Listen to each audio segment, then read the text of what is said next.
Welcome to a new pharmaphorum podcast. In this episode, I spoke with André Deschamps of the Let's Talk Prostate Cancer expert group, both about the work of the campaign and André's own journey through prostate cancer diagnosis and treatment, as well as the physical and emotional effects on him. It's a highly personal discussion, but a topic that needs to be spoken about so as to do away with the lingering taboo around the disease and enact meaningful changes in European policy throughout the member states. I hope what we discuss provides both interest and hope, and thank you for listening. This is pharmaphorum web editor Nicole Raleigh, and today I have with me André Deschamps. Welcome, André. Hi, welcome. Formerly president of Europa Uomo, the voice of men with prostate cancer in Europe. Prior to his retirement in 2014, André was the owner of a consultancy company specializing in sustainable manufacturing and chain of custody certifications. Today, we'll be discussing, however, his involvement in the Let's Talk Prostate Cancer expert group. So, André, pharmaphorum has previously covered some of the work of the group. Back in February this year, readers heard from group member Jacqueline Daly, whose husband Mike was diagnosed with prostate cancer at the age of 52. Happily, Mike was successfully treated for the disease. So today what we're going to talk about to start with is your overall involvement, André, with the group itself and your journey to that. I was diagnosed with prostate cancer at the age of 51, which is rather young. And at that time, my knowledge of the disease was virtually none. And the information that I got from the healthcare professionals was minimal. So my experience, as you can imagine, was not that good, and it has a severe impact on my life. So what I decided to do after I was done with my active career was to help other men to have a better experience than I had at the time. So I joined in 2011 Wij Ook, which is a Belgian patient society, helping patients, and it's in fact a support group. And Wij Ook is part of the bigger organization, with this European organization, Europa Uomo. So I joined Europa Uomo a little bit later as Belgian representative. I became their a chairman for a couple of years. By statutes, you can only do that for a certain time. So my involvement there is now officially that I'm an advisor of the board. And I was very happy to join from the beginning the expert group of LTPC, because the main aim of that group is, of course, driving improvements in quality of life for patients, and that's my passion. Thank you. Yes, so let's sort of tunnel down into what the group does for prostate cancer patients. So let's focus first of all on prostate cancer itself. I mean, it is one of the most frequently diagnosed cancers among men, with more than 2 million people living with the disease across Europe. In fact, more men die from prostate cancer every year than women do from breast cancer. Can you tell me more about that, the facts and figures there, please? Yeah, well, your figures are unfortunately right. Yeah.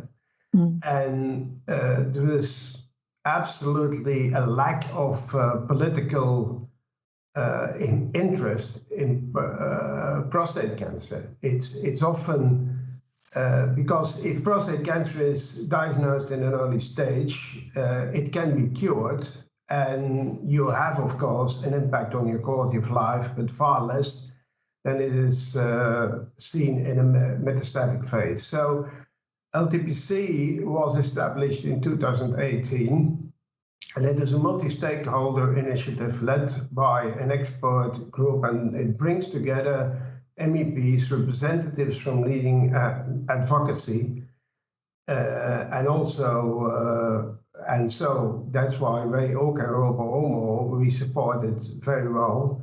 And it is supported by industry. At the moment, it's Astellas, Amgen, and Pfizer that I joined. And it was, as I said, established to address the challenges faced by people affected by prostate cancer. And it campaigns on behalf of those people. And there are, in fact, 3 key elements.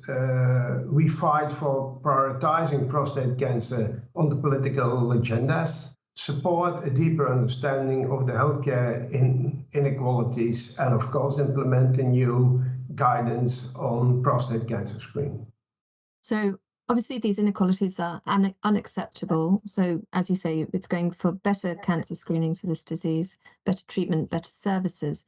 So from a personal perspective yourself, having had a radical prostatectomy, how have you benefited from advancement in these areas, or is it because you didn't benefit from advancements in those areas that you are particularly passionate about your involvement in this? Well, my passion comes from the fact that my information was very low, and it has a very big effect. I mean, if you speak with men who have had the disease, even if you have helped them, they all testify that the impact on your mankind, on who you are, is very, very big. And that is why I believe we should do something better than we are doing today to help those men. And it all starts with awareness, because the awareness of the disease is very low. 50% of the men don't even know that they have a prostate. So it's critical. It is a hidden burden. Yeah. There is a big taboo. So patients cannot have informed choices which treatments they are going to have. So all those things makes it worth doing and taking action. Definitely. I want to talk about that taboo aspect that you've just brought up. Why is there such this? I mean, they're both personal diseases, breast cancer and prostate cancer, but why is there, do you think, this greater taboo around prostate cancer? Is it this lack of awareness, the lack of openness, or what is it, André, in your opinion? Yeah, well, the taboo is, first of all, because it's a cancer. Cancer is still a big taboo. But maybe even more the taboo is there because we are men, and most of the treatments for prostate cancer have an effect on your sexual abilities and on your incontinence. And those are two things that are taboo as such. Yeah, every man believes that he is having the best sexual abilities, and because those are minimized when you have the disease, yeah, that's causing the taboo. And that's not only because the taboo is there, but even if men have heard that is a side effect, say, they are very afraid to go to the doctor and talk about problems that they have. Yes, there's this impact also, and obviously one would think, on the mental health of the man affected. For instance, if we go back to Jacqueline's husband, Mike, he was deeply dropped into a well of depression afterwards, and she found it quite hard to support him. I don't know if you yourself had any such journey.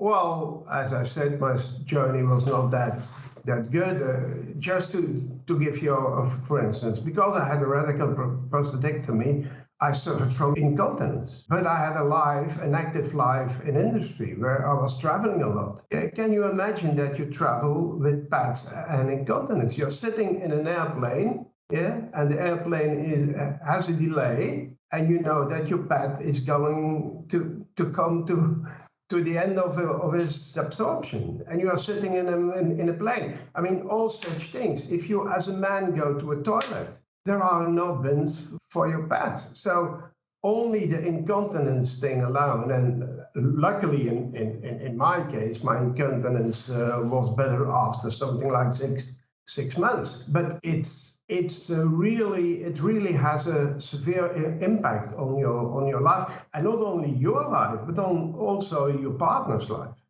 Definitely. Thank you for sharing that, André. Yeah, it's appreciated. Right, so let's move back to the campaign itself, and whether you wanted to share any key recent moments from the campaign and what's next for the campaign. I know you've mentioned the 3 calls to action, but is there anything else you want to sort of bring to light that's coming next, and what perhaps positively has happened recently? Yeah, well, I think the campaign is a unique opportunity to address a concerning gap in policy commitment. Yeah. Mm-hmm. Compared to other cancers of a similar burden, there's still a clear lack of political focus on prostate cancer. First of all, there is the incorrect perception that it is not lethal, that it is a disease of old men, which is not true, because the average age of the detection of prostate cancer is 65. I don't call that old. And there are a lot of people dying from prostate cancer. And I can tell you, if your prostate cancer is diagnosed in a metastatic phase and you die from prostate cancer, it's absolutely, it's painful. It affects your mental health, your fatigue. So it's something that you just don't want. And that's why we also see that the incidence and the mortality rates increases rather than decreases once they are. So the publication of the European Beating Cancer Plan and the renewed focus on EU health policy is a unique opportunity, and we should not miss that. Thank you. Thank you, André. Thank you for your time today. It's been a pleasure. Okay, thank you. And so that concludes this episode of the Mini pharmaphorum podcast. You can find more information about this episode, including a download link and information about previous instalments and the main pharmaphorum podcast series at pharmaphorum.com/podcasts. The Mini pharmaphorum podcast is also available on iTunes, Spotify, Acast, Stitcher, and Podbean, where you can find and subscribe by searching for pharmaphorum. Of course, don't forget to visit our website, where you can sign up for daily news and analysis bulletins as well, and follow us on Twitter at pharmaphorum. Well, that's all for now. Thank you for listening.